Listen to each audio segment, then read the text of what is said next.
There's been so much happening on the social media front. Farmgate, the arrest of the Gupta brothers, Hamilton and Ndlovu. There's been so much going on in terms of the trends. Let's take a closer look now with Yavi Madura, a digital analyst. Yavi, always a pleasure to speak to you.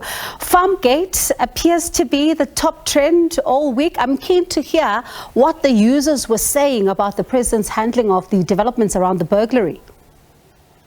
So this is the thing, is that there were two sides to it, if I can put it that way. On the one side, it was that a lot of people were perplexed. A lot of people didn't know the details of it. So, I know we're going to pick up Parliament just now, but basically that was the essence of Parliament, was Farmgate, to kind of summarize it into one word. And then obviously, because the media, the media fraternity, all of you knew about it, there was the different side of it in terms of, okay, well, let's report on it, let's talk about it, let's understand what is happening here. The biggest aspect of it, or the biggest sub-subject of it, was when in Parliament now, and people had picked up on that from a parliamentary perspective and then ran with it from a social media angle, is when one of the opposition party leaders said that, this feels like, and I'm paraphrasing, but it feels like, and that is what kind of started all kinds of conversations, and all kinds of narratives started about it. And when you watch the scenes from Parliament, yes, it did in some ways, and in other ways it felt like, there was something else going on, or something was being tried to be done. It just felt all too familiar in some way, but not necessarily only from an Nkandla perspective, if I can put it that way. So these were just some of the things that came through, and this is not my opinions. Those kind of visuals. These were some of the visuals that were being shared today, obviously. So this was kind of the narratives that were playing out on social media in terms of, why does this feel so familiar? Yes, Nkandla, no, Nkandla. So these were just the kind of, almost, we felt like a very split country today, for various reasons, not necessarily on one side or the other, but a lot of people kind of perplexed and confused by what was going on.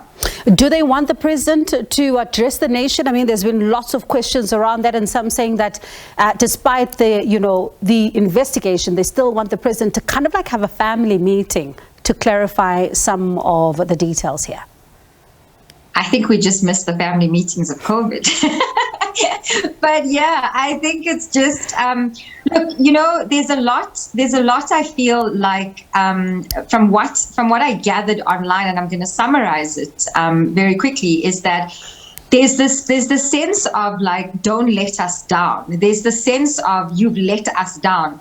There is the sense of, okay, what next? So these were kind of the three sentiments that have played out, is that, but when you summarize it and put it all under one banner, yes, that is what people want. And I think at the end of the day, South Africans in general, and I'm now speaking when it comes to anything, it doesn't matter what the topic of conversation is. The moment there's a cover-up, the moment there is something, we are paranoid about it. We are traumatized from it. Remember, we're a traumatized nation when it comes to cover-ups. So the moment there is some hint of a cover-up, that's all we want. We just want clarity. We think that there's a whole lot more to it. And then sometimes it comes out and it's like, is that it? And then other times it's like, yeah, you see, we knew that this is what's going to happen. So this is just generally the South African narrative around it. And bear in mind, we are a traumatized nation when it comes to things like cover-ups. And so you get that narrative playing out a hell of a lot on social media. Pardon me for coming in there. Talk about cover-up. Some claim that the Senzo Meyiwa trial is taking that kind of a turn. You see, and again, this is exactly now, as I'm saying, we are paranoid and we're traumatized by it. So everything that we see it with that filter.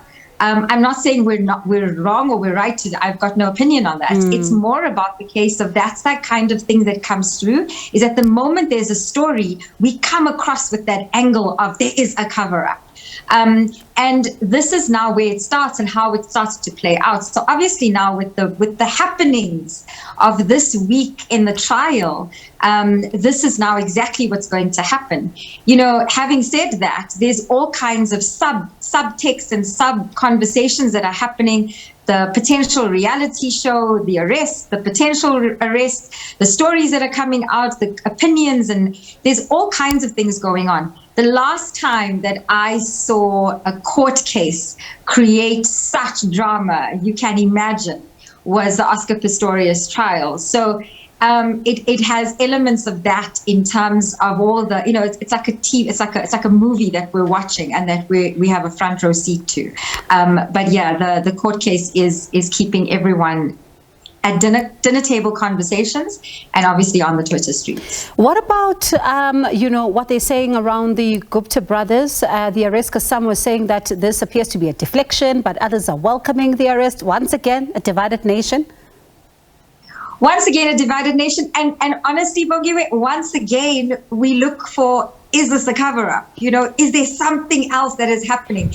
Is there an agenda that is going on? I must be honest, you know, and I'm speaking purely now as a person who kind of, you know, is getting ensconced in the whole social media drama. And when I say get ensconced, and I don't add to it, I kind of watch it. So for me, it's like suspense and thriller and, you know, all kinds of characters. For me, that's how it is. So when I see this, you know, I love to see how it plays out, because continuously, we are looking for that cover-up. We are looking for that agenda. We are looking for that particular angle that we feel somebody is not showing us, somebody's not being transparent with us about. So once again, and you know, it happened obviously at the beginning of this week. So once again, we've had an entire week of lots of things playing out, lots of drama, and now this gets added to it. And then obviously we ended the week, I mean, a few minutes, hours ago, in terms of our public protector story. So this whole week has been intense when it has come to stories and angles and literally just drama playing out the entire week. I mean, you can't pay for this kind of truth. Never a dull day in South Africa, as they say, Yavi, and I think next week we're back again to talk about more around what happens, because the Senzo Meyiwa trial, I tell you, is going to be back again in the spotlight. But let's leave it there for now. Thank you so much for talking to us. That's Yavi Madura, a digital analyst. Looking at the social media trends, quite a lot is happening on social media if you happen to be, you know, on those platforms.